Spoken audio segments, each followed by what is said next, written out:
is Liverpool against Atletico Madrid tonight at 8 o'clock. What are the prospects for this one in terms of fitness, in terms of the team sheet, Nathan? It's been one of these few weeks where you kind of don't really know what sort of midfield Liverpool are going to line up with.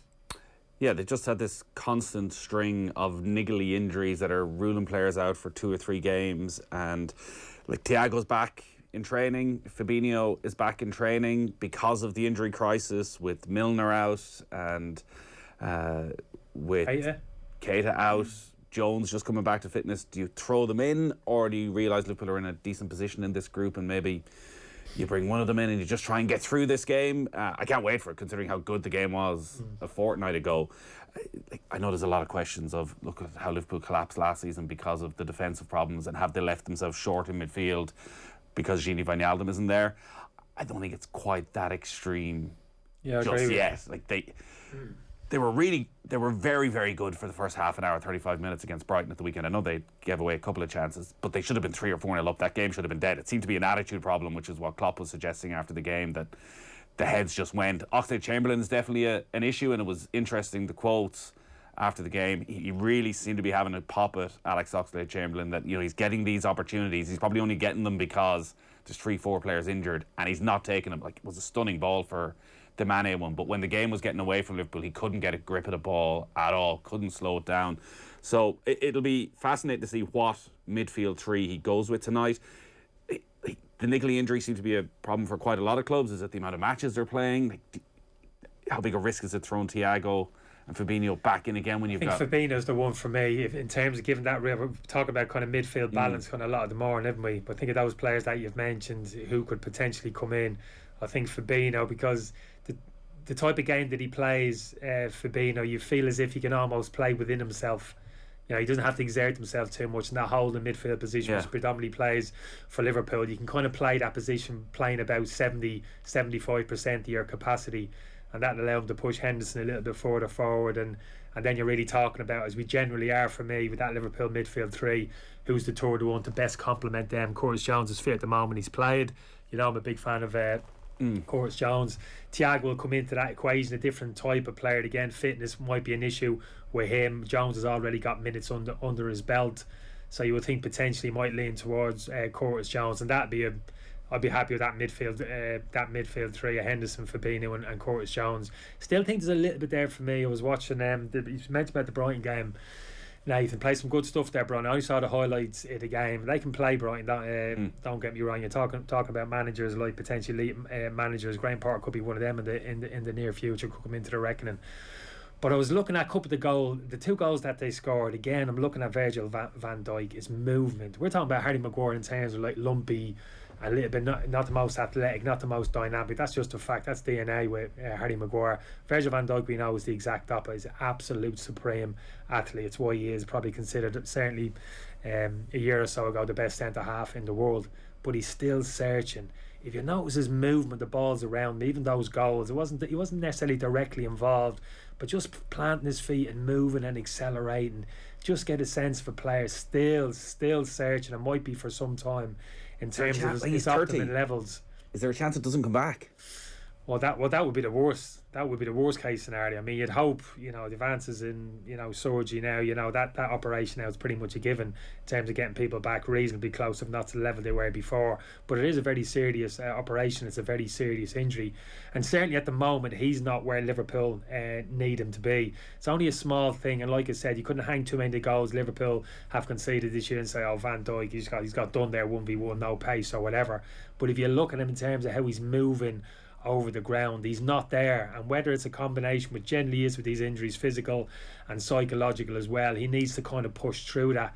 But he needs to kind of push through it quite quickly, because this league title, it's really on this year, and Chelsea in particular, I'm talking, not just about neighbours Manchester City, like a 2-horse race.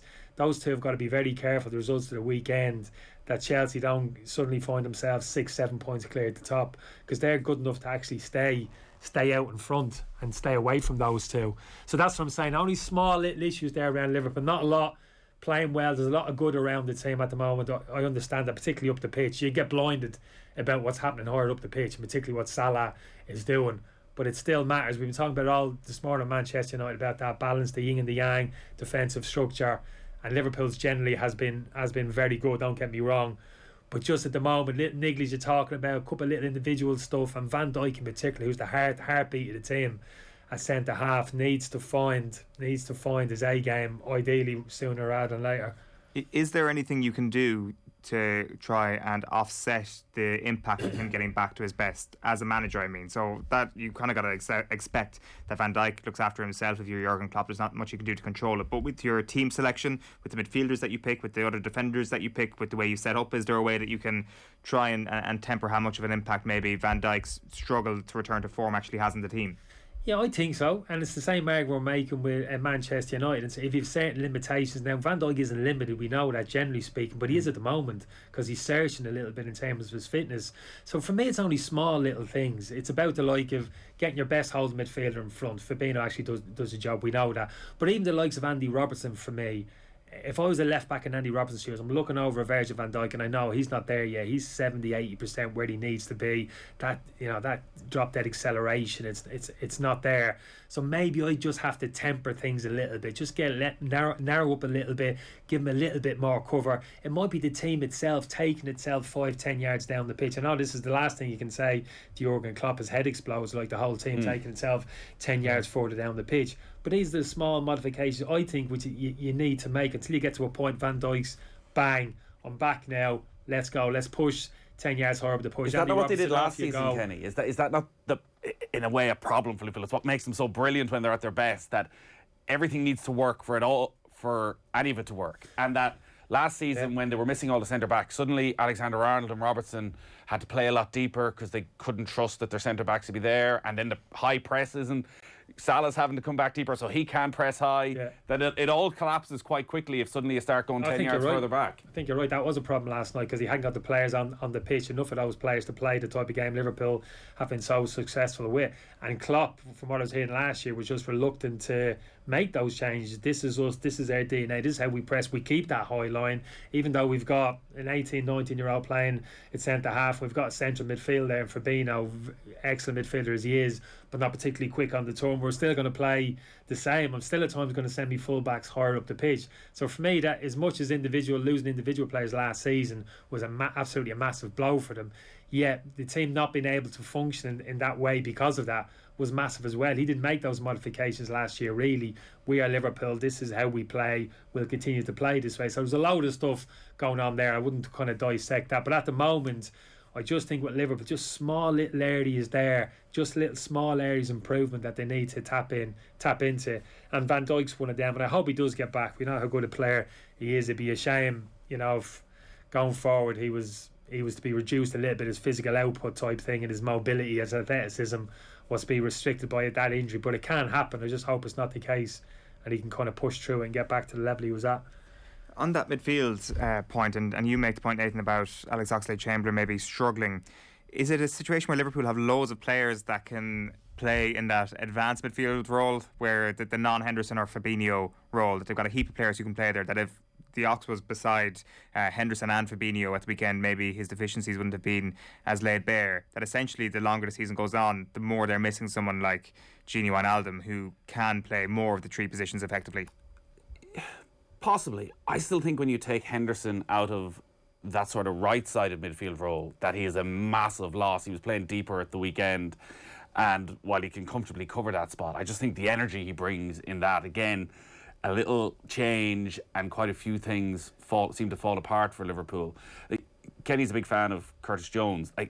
I do wonder, we're talking about Manchester United and their lack of a central midfielder. Do you think Klopp looked at that midfield role with Wijnaldum leaving and thinking, I don't need to sign anyone here because Curtis Jones is ready to step up? Or do you think actually if he had as much money as he wanted to spend and FSG were willing to spend, that he would have gone and bought a 40-50 million pound midfielder? Yeah, I think he probably thought he had enough, not just in Curtis Jones. I still don't think Curtis Jones is there, but I'd like to see him get enough game time. I think he potentially could develop into that third central midfielder that we're talking about. I'd agree with you in terms of Henderson playing as that right-sided eight a little bit higher up the pitch. I think he's fine in that position. But yeah, I think he probably thought, obviously the limited amount of money to spend, he would have earmarked at centre half, reinforcing there, 36 million they spent on Konate. Is that where I want to spend my money? or do I feel as if I've got enough covering that central midfield area? And the numbers are fine, I think. Despite Ronaldo going out the door, the numbers are fine. Thiago, Oxlade-Chamberlain, Keita. There's another 3 parked on the bench if Curtis Jones plays. And then like Ewan Harvey Elliott as well, unfortunately, out injured as well. So I think they got real options. I suppose the question is there that top quality towards central midfield play? You can have a load of numbers. Sometimes you get blinded a bit. We've got a load of numbers there. We've got plenty of numbers. But really, in terms of the actual individual quality of those players, and Noel makes a good point, in terms of how you play, the DNA, all very good players, those players, but how do they fit into that Liverpool DNA? High press, high energy. Who's the most suited to that? Keita, for me, took a step back the game against Atletico. The goals they conceded over there, got caught out twice, made some poor decisions in terms of like getting wrong side of people and getting done. That was a concern, because you have to have a like defensive mindset. You got to understand the game, like have a defensive mentality. I know those 2 number 8 positions, there's an onus they get forward and contribute. Henderson does that, scored again last weekend. Kate has actually done it when he's been in the team. He's got 2 great goals, isn't he? But there's also, you can't carry those players. You can't carry those number 2 8s when you haven't got the ball. They need a certain game understanding in terms of what's required of them. When Aldham had that, was a beautiful player, could operate anywhere in those midfield 3, as you've suggested. Henderson has that defensive mindset in that right sided 8 position. Keita, that'd be a little bit of a worry of late. Has Curtis Jones got that? I think he's getting it. I think it's getting better. I don't think Thiago has it. That's why I'm very reluctant to see him in the team for that reason. As good as he is technically and as good a footballer as he is. So they're the kind of things which he'll kind of wrestle with going forward, Klopp.